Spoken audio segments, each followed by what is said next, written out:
नमस्कार, आप देख रहे हैं उत्तराखंड डायरी। मैं हूं किरण कृशाली। इस अंक में हम आपको रूबरू कराएंगे उत्तराखंड की उन प्रमुख गतिविधियों, सरकारी पहलों, सांस्कृतिक आयोजनों और प्रेरणादायी खबरों से जिन्होंने पूरे सप्ताह प्रदेश की विकास यात्रा और सामाजिक सरोकारों को नई दिशा दी। आइए शुरुआत करते हैं आज की प्रमुख खबरों से। 8 जुलाई को हल्द्वानी स्थित फॉरेस्ट ट्रेनिंग इंस्टीट्यूट में भव्य पासिंग आउट परेड आयोजित की गई। 57 प्रशिक्षित वन आरक्षियों ने अनुशासन, दक्षता और समर्पण का उत्कृष्ट प्रदर्शन करते हुए प्रदेश के वन एवं वन्य जीव संरक्षण की जिम्मेदारी संभालने का संकल्प लिया। इस अवसर पर उत्कृष्ट प्रशिक्षुओं को सम्मानित भी किया गया। आइए देखते हैं ये रिपोर्ट।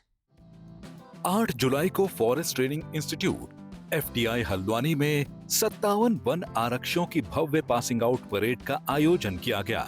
प्रशिक्षण पूरा करने वाले वन आरक्षियों ने शानदार मार्च पास्ट के माध्यम से अनुशासन, दक्षता और शारीरिक क्षमता का प्रभावशाली प्रदर्शन किया।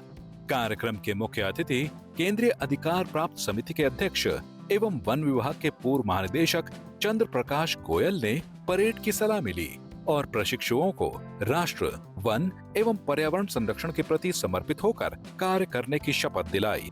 उन्होंने कहा कि वन आरक्षी प्रदेश की जैव विविधता, वन्य जीवों और प्राकृतिक संसाधनों की सुरक्षा में महत्वपूर्ण भूमिका निभाते हैं। उत्तराखंड वन की प्रशिक्षण एकेडमी जो है एक वन कर्मियों के प्रशिक्षण के लिए एक सर्वोच्च स्तर की एकेडमी है और इसने पिछले कई वर्षों से वन रेंजरों को, वन दरोगाओं को और वन रक्षकों को विभिन्न प्रकार के प्रशिक्षण प्रदान किए हैं, जिसमें जो जिस समय सर्विस में आते हैं तो शुरुआत का जो प्रशिक्षण है वो भी शामिल है और इन सर्विस प्रशिक्षण भी शामिल है। इसमें चाहे उत्तराखंड शासन हो, चाहे केंद्र सरकार हो या अन्य सरकार, जो भी प्रदेश की सरकार हैं, इसकी काफ़ी सजग हैं मानव जीव संरक्षण में किस प्रकार से उनको कम किया जाए और जहाँ जहाँ ऐसी घटनाएं हो रही हैं वहाँ किस प्रकार से जो वहाँ के आम नागरिक हैं उनको जो है सहायता उपलब्ध कराई जाए। तो उसमें सभी सरकारें, चाहे केंद्र की हो चाहे राज्य की हो, सभी इसमें सजगतापूर्ण अपना कार्रवाई कर रही हैं। इस अवसर पर उत्कृष्ट प्रदर्शन करने वाले प्रशिक्षुओं को पदक एवं प्रमाण पत्र प्रदान कर सम्मानित किया गया। हमारी जो आज पासिंग आउट परेड हुई, ये विगत 6 माह से हम यहाँ पे प्रशिक्षण प्राप्त कर रहे हैं। हल्द्वानी उत्तराखंड वन की प्रशिक्षण अकादमी के अंतर्गत जब हमने यहाँ प्रशिक्षण लिया तो हमें यहाँ पे काफ़ी कुछ सीखने को मिला। मेनली हमने जो यहाँ पे जो सीखा वो एक तो अपने गश्त प्रणाली को सीखा, वन्यजीव अपराध को कैसे कम करते हैं उसको सीखा। क्षेत्र में आज जो नए वन विभाग में नई-नई जो प्रणालियाँ आ रही हैं उनको हम सीखने की कोशिश कर रहे हैं। जैसे MS टाइप गश्त प्रणाली हो गई, GPS तकनीकी हो गई। इन तमाम चीज़ों के अलावा हमने यहाँ पे शारीरिक और मानसिक गतिविधियों पे बहुत ध्यान दिया। हमने फील्ड में अपना रोज़ वर्कआउट किया और हमने यहाँ पे लगातार चीज़ें सीखने की कोशिश करी। अकादमी के अंदर हमने ये सीखा कि किस तरह से हम लोग नई-नई जो आधुनिक प्रणालियाँ आ रही हैं, GPS, सर्वे, ये और तमाम तरह की जो ड्रोन उड़ाना, इस तरह की टेक्निक हम लोगों ने यहाँ सीखी है। प्रशिक्षण के दौरान वन कानून, वनाग्नि नियंत्रण, शस्त्र संचालन, आपदा प्रबंधन और प्राथमिक उपचार जैसे विषयों का व्यवहारिक प्रशिक्षण भी दिया गया। अब रुख करते हैं 9 जुलाई को देहरादून में आयोजित राष्ट्रीय व्यापारी कल्याण बोर्ड के संवाद कार्यक्रम का। व्यापारियों, उद्योगपतियों और प्रशासन के बीच आयोजित इस महत्वपूर्ण संवाद में GST, MSME, स्टार्टअप, डिजिटल व्यापार, लॉजिस्टिक्स तथा व्यापारिक विकास से जुड़े विभिन्न मुद्दों पर व्यापक चर्चा हुई। देखिए हमारी ये विशेष रिपोर्ट। 9 जुलाई को देहरादून में राष्ट्रीय व्यापारी कल्याण बोर्ड की ओर से व्यापारी, उद्योगपति एवं प्रशासन के बीच संवाद कार्यक्रम आयोजित किया गया। कार्यक्रम का उद्देश्य व्यापारियों की समस्याओं का समाधान और व्यापारिक गतिविधियों को प्रोत्साहन देना रहा। संवाद में विभिन्न सरकारी विभागों के अधिकारियों, व्यापारी संगठनों, MSME प्रतिनिधियों और उद्यमियों ने भाग लिया। राष्ट्रीय व्यापारी कल्याण बोर्ड के अध्यक्ष सुनील जे सिंधी ने कहा कि व्यापारियों को सशक्त मंच उपलब्ध कराना बोर्ड की प्राथमिकता है।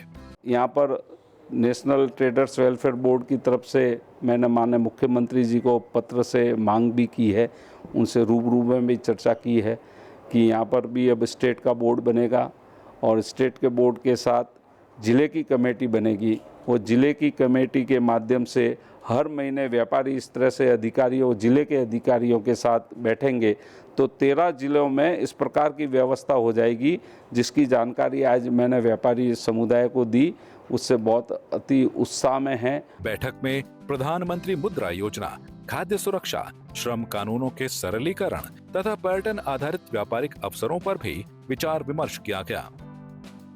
देखिए, माननीय प्रधानमंत्री जी द्वारा इतना बड़ा बोर्ड जो ये गठन करा गया है, वो खाली व्यापारियों के हितों को देखते हुए किया गया है, जिसका लाभ मुझे लगता है कि आने वाले समय में व्यापारियों को मिलेगा। और इसका सबसे बड़ा उदाहरण आप देखिए कि उत्तराखंड जैसे स्टेट में खुद चेयरमैन साहब आकर के और इस तरह की मीटिंग ऑर्गेनाइज करा करके व्यापारियों को अधिकारियों से रूबरू करा रहे हैं। तो इससे बड़ी मुझे लगता है कि जो प्रधानमंत्री जी की नीति है और जो उनका विजन है, उसको साकार कर रहे हैं। 9 जुलाई को देहरादून के दून पुस्तकालय एवं शोध केंद्र में आयोजित एन इवनिंग ऑफ स्टोरीज कार्यक्रम में साहित्य, सिनेमा और सामाजिक सरोकारों का अनूठा संगम देखने को मिला। लेखिका मनीषा सोमराजानी की पुस्तक शेडोज ऑफ आजादी पर चर्चा के साथ महिला फुटबॉल खिलाड़ियों के संघर्ष को दर्शाती पुरस्कार विजेता डॉक्यूमेंट्री का प्रदर्शन भी किया गया। आइए देखते हैं ये रिपोर्ट। 9 जुलाई को देहरादून स्थित दून पुस्तकालय एवं शोध केंद्र में रचनात्मक संस्था वर्ड्स रिदम्स इमेजेस WRI ने अपनी स्थापना के 18 वर्ष पूर्ण होने के अवसर पर एन इवनिंग ऑफ स्टोरीज कार्यक्रम का आयोजन किया। कार्यक्रम में साहित्य, सिनेमा और सामाजिक संवाद को एक मंच पर लाते हुए लेखिका मनीषा सोमराजानी की पुस्तक शेडोज ऑफ आजादी पर चर्चा की गई। WRI की सह संस्थापक रेखा सरिस्त्रे ने कहा कि संस्था पिछले 18 वर्षों से कहानी, सिनेमा और सहभागी मीडिया के माध्यम से समाज में सार्थक संवाद को बढ़ावा देने का कार्य कर रही है। अब बात 11 जुलाई को देहरादून स्थित ब्रह्मा कुमारी सेवा केंद्र में आयोजित विशेष कार्यक्रम की, जहां राजयोगिनी ब्रह्मा कुमारी प्रेमलता बहन की स्मृति में विश्व उत्कर्ष के लिए आध्यात्मिक जागृति वर्ष 2026-27 की थीम का शुभारंभ किया गया। कार्यक्रम में आध्यात्मिक मूल्यों, नैतिक जीवन और सामाजिक उत्तरदायित्वों का संदेश दिया गया। देखिए ये रिपोर्ट। देहरादून के सुभाष नगर स्थित ब्रह्म कुमारी सेवा केंद्र में 12 जुलाई 2026 को राजयोगिनी ब्रह्म कुमारी प्रेमलता बहन के 9वें स्मृति दिवस पर विश्व उत्कर्ष के लिए आध्यात्मिक जागृति वर्ष 2026-27 की थीम का भव्य शुभारंभ किया गया। कार्यक्रम का शुभारंभ उत्तराखंड विधानसभा अध्यक्ष ऋतु खंडूड़ी भूषण, कैबिनेट मंत्री धन सिंह रावत, राज्य मंत्री श्यामवीर सैनी, ब्रह्म कुमारीज महिला विंग की चेयरपर्सन BK शारदा दीदी, BK मंजू दीदी, BK मीना दीदी तथा BK सुशील भाई द्वारा राजयोगिनी प्रेमलता बहन के चित्र पर पुष्पांजलि अर्पित कर एवं दीप प्रज्वलित कर किया गया। स्वागत संबोधन में ब्रह्म कुमारी मंजू दीदी ने प्रेमलता बहन की 6 दशक की ईश्वरीय सेवाओं को स्मरण करते हुए नई थीम को समाज में सकारात्मक परिवर्तन का आधार बताया।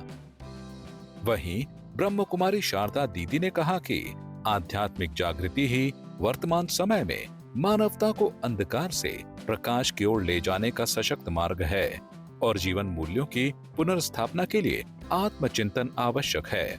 आज ब्रह्मा कुमारी देहरादून में विशेष स्पिरिचुअल एम्पावरमेंट, स्पिरिचुअल अवेकनिंग, जिसके अंतर्गत एक आध्यात्मिक जागृति के द्वारा विश्व में, देश में, समाज में, परिवार में और व्यक्तिगत जीवन में जो मूल्यों का ह्रास हो रहा है, फिर से मूल्यों का पुनरुत्थान किस प्रकार से किया जाए। ब्रह्मा कुमारी ईश्वरीय विश्वविद्यालय ये स्पिरिचुअल अवेकनिंग के कार्य के द्वारा एक सुंदर, स्वस्थ, सुख शांतिमय समाज की पुनर्स्थापना करने के लिए अपना पुरुषार्थ कर रही है। मुख्य अतिथि विधानसभा अध्यक्ष ऋतु खंडूड़ी भूषण ने कहा कि अध्यात्म का वास्तविक अर्थ स्वयं को जानना है। उन्होंने समाज के प्रति दायित्व निभाने, सेवा में ईमानदारी और बेटियों के साथ साथ बेटों को भी श्रेष्ठ संस्कार देने का आह्वान किया। ब्रह्म कुमारीज ने विश्व उत्कर्ष के लिए आध्यात्मिक जागृति पर एक कार्यक्रम किया, बहुत अच्छा कार्यक्रम था। ब्रह्म कुमारी इसको मैं बहुत बधाई देती हूँ, इस ऑर्गेनाइजेशन को। लगातार ये लोग समाज के लिए कार्यरत रहते हैं, समाज के लिए काम करते हैं। किस तरह से लोगों के बीच में आध्यात्मिक अवेकनिंग आए, स्पिरिचुअल अवेकनिंग आए, उस पर लगातार काम करते हैं। आज के समय में इसकी आवश्यकता है और मुझे बहुत खुशी है कि समाज के उत्थान के लिए लगातार ब्रह्म कुमारी काम करती रहती हैं। कैबिनेट मंत्री धन सिंह रावत ने ब्रह्म कुमारी संस्था की सेवाओं की सराहना करते हुए कहा कि आध्यात्मिक जीवन ही सच्चे सुख का मार्ग है। उन्होंने उत्तराखंड के पूर्ण साक्षर राज्य बनने पर प्रसन्नता व्यक्त करते हुए इस उपलब्धि में संस्था के योगदान और सरकार के साथ संचालित नशा मुक्ति अभियान को भी महत्वपूर्ण बताया। मैं देख रहा हूँ कि जब से ब्रह्म कुमारी विश्वविद्यालय और हमारे शिक्षा विभाग ने नशा मुक्ति अभियान पे एक बड़ा कार्यक्रम पूरे देश में चला रहे हैं हम लोग, उत्तराखंड में भी सैकड़ों कार्यक्रम जो है इसके हो गए हैं। और मैं देख रहा हूँ कि जितने भी बहनें हमारी ब्रह्म कुमारी विश्वविद्यालय से जुड़ी हैं, भाई लोग जुड़े हैं, वो इस अभियान को गांव-गांव तक पहुंचा रहे हैं और इसलिए मैं आज उनको धन्यवाद देने यहाँ पे आया था। विधायक विनोद चमोली ने ब्रह्म कुमारी संस्था को आत्म परिवर्तन का माध्यम बताया, जबकि राज्य मंत्री श्यामवीर सैनी ने देवभूमि की संस्कृति और नारी शक्ति को सशक्त बनाने में संस्था की भूमिका को महत्वपूर्ण बताया। बीके मीना दीदी ने उपस्थित सभी श्रद्धालुओं को राजयोग का अभ्यास कराया और आत्मा परमात्मा के मिलन का संदेश दिया। कार्यक्रम का संचालन ब्रह्म कुमारी सुशील भाई ने किया। अतिथियों का सम्मान अंग वस्त्र एवं पुष्प गुच्छ भेंट कर किया गया। इस अवसर पर राजयोगिनी प्रेमलता बहन की स्मृति में भक्ति गीत भी प्रस्तुत किए गए। कार्यक्रम में बड़ी संख्या में ब्रह्म कुमारी संस्था से जुड़े भाई बहनों एवं श्रद्धालुओं ने सहभागिता की। 11 जुलाई को देहरादून के परेड ग्राउंड में मुख्यमंत्री पुष्कर सिंह धामी और केंद्रीय मंत्री किरेन रिजिजू ने छठे लोक संवर्धन पर्व का शुभारंभ किया। 11 से 15 जुलाई तक आयोजित इस महोत्सव में देश भर के शिल्पकारों, लोक कलाकारों और उद्यमियों को एक साझा मंच मिला है। उत्तराखंड की समृद्ध लोक संस्कृति, हस्तशिल्प और स्थानीय उत्पादों को राष्ट्रीय पहचान दिलाने की दिशा में ये आयोजन एक महत्वपूर्ण पहल साबित हो रहा है। आइए देखते हैं ये विशेष रिपोर्ट। 12 जुलाई देहरादून में देवभूमि उत्तराखंड की सांस्कृतिक विरासत को राष्ट्रीय पहचान दिलाने की दिशा में एक महत्वपूर्ण पहल के तहत मुख्यमंत्री पुष्कर सिंह धामी और केंद्रीय अल्पसंख्यक कार्य मंत्री किरेन रिजिजू ने परेड ग्राउंड में छठे लोक संवर्धन पर्व का विधिवत शुभारंभ किया। 11 से 15 जुलाई तक आयोजित होने वाले इस 5 दिवसीय महोत्सव में देश भर के शिल्पकारों, हस्तशिल्पियों, लोक कलाकारों, उद्यमियों और पारंपरिक व्यंजन विशेषज्ञों को एक साझा मंच मिला है। ये जो सरकारी इवेंट है, भारत सरकार द्वारा ये फर्स्ट टाइम हो रहा है उत्तराखंड में। आज से पहले ये जब भी होता था अदर स्टेट में होता था। मैं विगत 6 सालों से लगातार अपनी पहाड़ी टोपी जो आप मेरे सिर पे देख रहे होंगे, इसके लिए काम कर रहा हूँ। और मुझे जो है यहाँ पे देहरादून से जो हमारी सरकार है, यहाँ पे हमारी जो यशस्वी मुख्यमंत्री पुष्कर सिंह धामी है, उनके सौजन्य से बहुत सारे इवेंट होते हैं, सरकारी इवेंट्स होते हैं, जिनमें हम लोगों को जो है स्टॉल मुहैया कराए जाते हैं। और इसमें बहुत सारे जो हमारे लोकल्स यहाँ के देहरादून, इवन जो बाहर से भी जो यहाँ पे लोग प्रवासी लोग रहते हैं, वो हमारी उत्तराखंड की टोपी को बहुत पसंद करते हैं। जयपुर में मीनाकारी का पुश्तैनी कार्य होता है, 16वीं सदी से चलता आ रहा है। उस परिवार से मैं हूँ।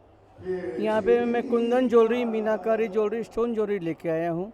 ये लोक संवर्धन पर हमारे लोग कारीगरों के लिए, अल्पसंख्यकों के लिए बहुत अच्छा प्लेटफॉर्म है। डायरेक्ट कस्टमर से हमारे डीलिंग हो रही है। सरकार का ये ऐसे आयोजन हमारे लिए चलते रहें तो बढ़िया कारीगरों का उत्थान होता रहेगा।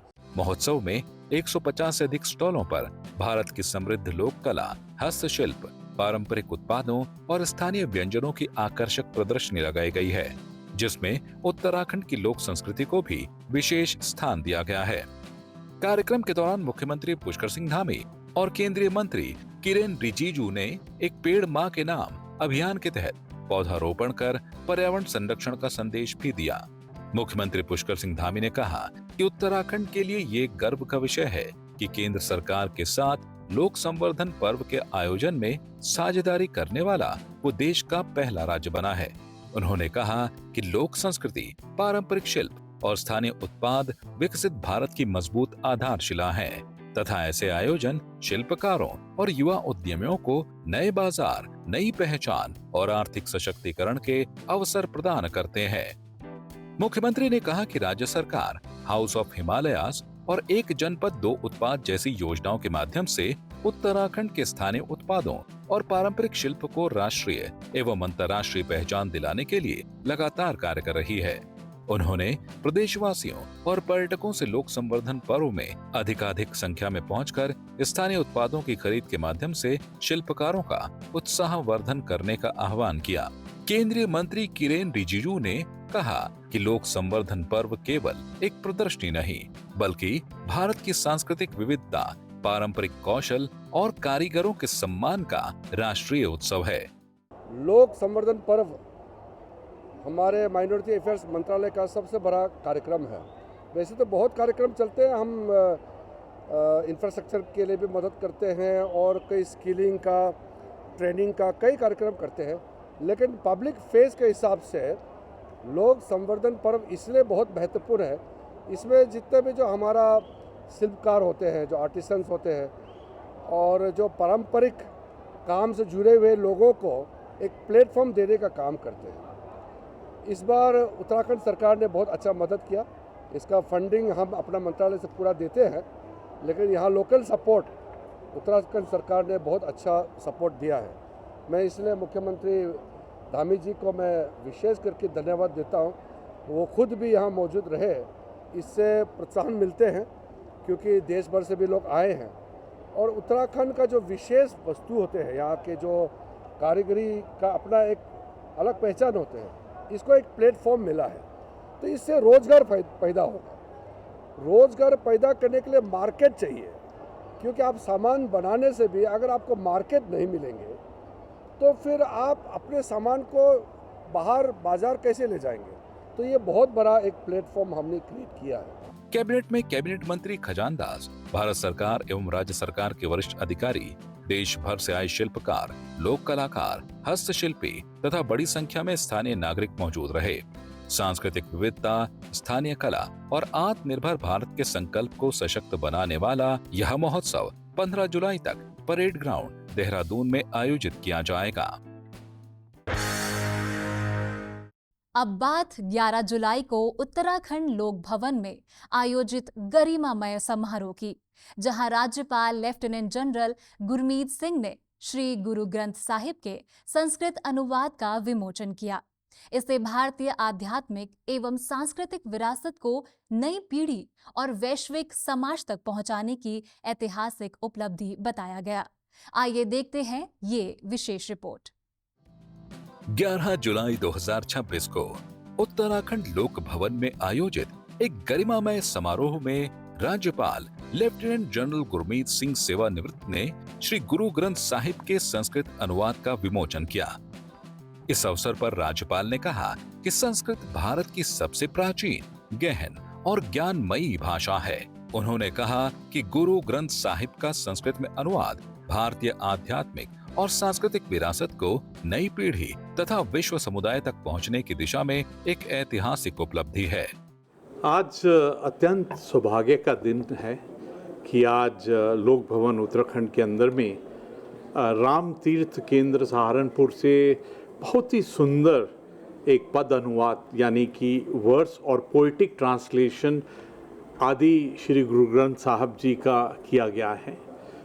और मुझे बहुत खुशी है कि ये संस्कृत भाषा में किया गया है। संस्कृत भाषा पूरे भारतवर्ष की सबसे गहरी भाषा है, प्राचीन है और ज्ञान और विद्या का एक प्रेरणा स्रोत रहा है। मैं आप सबको रिक्वेस्ट करूंगा कि आप इस वर्स और पोएटिक ट्रांसलेशन को अवश्य पढ़िए, क्योंकि आज पूरी दुनिया में उस वाहेगुरु का, उस गुरुओं का, उस 10 गुरुओं का, उस पूरे भारत के संत जन का जो उपदेश था वो पूरी मानवता को पहुंचना चाहिए। सहारनपुर स्थित राम तीर्थ केंद्र के अध्यक्ष सर्वेश्वर नाथ प्रभाकर ने इसे पूरे परिवार के लिए गौरव और आध्यात्मिक संतोष का क्षण बताते हुए कहा कि श्री गुरु ग्रंथ साहिब का संस्कृत अनुवाद सफलतापूर्वक पूर्ण होना एक ऐतिहासिक उपलब्धि है। गुरु ग्रंथ साहब विश्व की लगभग हर भाषाओं में अनुवादित हो चुका था, परंतु दुर्भाग्य से संस्कृत में, देववाणी संस्कृत में, वेदवाणी संस्कृत में इसका अभी तक अनुवाद नहीं हुआ था। हमारे परिवार ने सम्मिलित रूप से इसको आदि श्री गुरु ग्रंथ साहब को संस्कृत में करने का, उसको संपादित करने का पूरा कार्य किया। इसमें कई वर्ष लगे, लेकिन हमें बहुत आनंद है कि आज देवभूमि उत्तराखंड में महामहिम राज्यपाल जी के हाथों इस ग्रंथ का विमोचन हुआ। हमें बहुत प्रसन्नता है। 13 जुलाई से सोमनाथ स्वाभिमान पर्व आस्था रेल यात्रा प्रारंभ हो रही है। उत्तराखंड सरकार की इस पहल के तहत श्रद्धालुओं को हरिद्वार से गुजरात स्थित पवित्र सोमनाथ धाम तक निशुल्क आस्था यात्रा का अवसर प्रदान किया जा रहा है, जिसे लेकर प्रदेश भर में श्रद्धालुओं में विशेष उत्साह देखने को मिल रहा है। आइए देखते हैं ये विशेष रिपोर्ट। 13 जुलाई से उत्तराखंड सरकार के संस्कृति विभाग की ओर से आयोजित सोमनाथ स्वाभिमान पर्व के अंतर्गत हरिद्वार से गुजरात के वेरावल स्थित पवित्र सोमनाथ धाम के लिए विशेष निशुल्क आस्था रेल यात्रा शुरू की जा रही है। इस पहल को लेकर चमोली जनपद में लोगों में खासा उत्साह देखने को मिल रहा है। भगवान सोमनाथ के दर्शन के साथ साथ देश की सांस्कृतिक विरासत से जुड़ने का यह अवसर बड़ी संख्या में श्रद्धालुओं को आकर्षित कर रहा है। यात्रा के तहत श्रद्धालुओं को रेल यात्रा, आवास, भोजन और स्थानीय परिवहन सहित सभी सुविधाएं निशुल्क उपलब्ध कराई जाएंगी। हमारा दूरस्थ क्षेत्र जनपद चमोली है, वहाँ के स्थानीय जो हमारी मातृ शक्ति है, उन्हें यहाँ से जनपद चमोली से ही यहाँ से निशुल्क वाहन की व्यवस्था करके हर्रावाला से जो हमारी वहाँ से ट्रेन लगी हुई है और सोमनाथ तक वहाँ पर दर्शन करवाने का जो यहाँ पर उन्हें सौभाग्य मिला है। जिला प्रशासन ने पात्र नागरिकों से प्रथम आओ प्रथम पाओ के आधार पर समय रहते आवेदन करने की अपील की है। सोमनाथ के स्वाभिमान पर्व के नाम से जो हमारा 75 साल उसके पूरे हुए हैं 3 जुलाई के, तो उसके भारत सरकार और हमारी उत्तराखंड सरकार इस 13 तारीख से लेकर 19 तारीख के बीच में जनपद चमोली से हमारे लगभग 40 जो यात्री लोग हैं वो हमारे वहाँ जाएंगे, जिसके लिए लगातार जनपद चमोली से विभिन्न वर्गों के लोगों द्वारा हमारे ये यात्रा पे जाने के लिए वो फॉर्म भर के दिए जा रहे हैं। जो 12 तारीख को हम यहाँ से उनकी रवानगी करते हुए 13 को हम हर्रावाला से सोमनाथ के लिए रवानगी करेंगे। बहुत ज़्यादा उत्साह दिख रहा है लगातार, क्योंकि हम 40 ही यात्री को हम यहाँ से ले जा सकते हैं, लेकिन लगातार फॉर्मों की और लगातार फोनों की बार आ रहे हैं।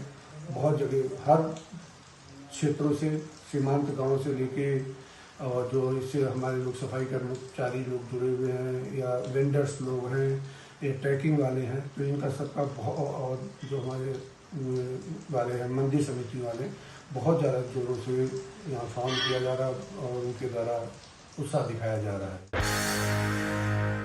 तो ये थी उत्तराखंड की कुछ प्रमुख और प्रेरणादायी खबरें। विकास, जनसेवा, नवाचार, जागरूकता और सांस्कृतिक विरासत से जुड़े ऐसे प्रयास जो प्रदेश की सकारात्मक तस्वीर को और सशक्त बनाते हैं। उम्मीद है उत्तराखंड डायरी का ये अंक आपको पसंद आया होगा। अगले सप्ताह फिर मुलाकात होगी प्रदेश की ऐसी ही महत्वपूर्ण खबरों और विशेष रिपोर्टों के साथ। फिलहाल मुझे यानी किरण कृशाली को दीजिए अनुमति। नमस्कार।